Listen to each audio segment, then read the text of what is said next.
My name is Dylan McCarty, and I'm the proprietor of Iron Bear Smithing. I am the third generation in a family of artists. As I was growing up, I was discouraged from pursuing art because my skill was not up to par with the perceived standard I saw hanging up in the walls of my childhood home. As I grew older, though, the influence of being a kid and being read things like Lord of the Rings, other classic fantasy, took their toll, and I became enamored with the swords and armor and the craftsmanship that was involved. When I am at work at the forge, I feel a sense of calm because the concentration required pushes any worries from the everyday life out of your head, and you have to keep in the zone of sorts to ensure your hammer strikes true and you do the steps to create the piece in the proper order, which isn't always as straightforward as you would think. I became a blacksmith because I got some books and actually did my senior project in high school on it because I'd been interested for it in a while but never really got up off of my ass to do it. So I got some books, got some stools, and started teaching myself the craft.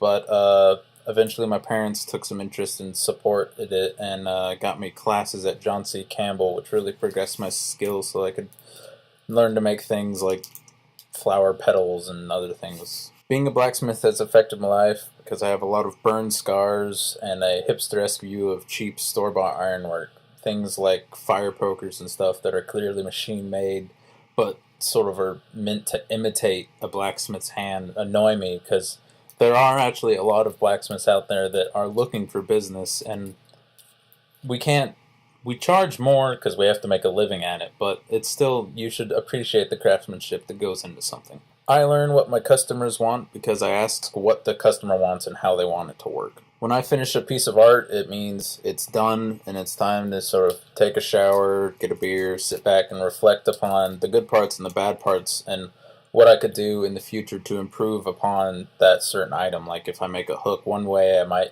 decide, well, it would lay flatter the wall if I flipped it upside down and flattened it out this way instead of doing it the way I had been doing it. So it's a learning experience even after you've finished the project. When I think of blacksmithing, I think of the different types of metals and the way you can alloy metals and generally the techniques that are involved. But there's also like the little things that are sort of like I could equate this to sort of like, you know how your grandparents' house smells. Well, I know how a blacksmith shop smells. I immediately can think that is the smell of coal and hot steel versus aluminum, which has a different smell. It smells like pepper, by the way. It's kind of interesting.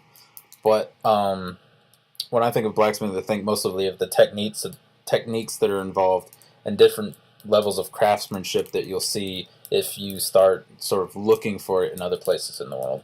And I would like to add that y'all should buy some shit.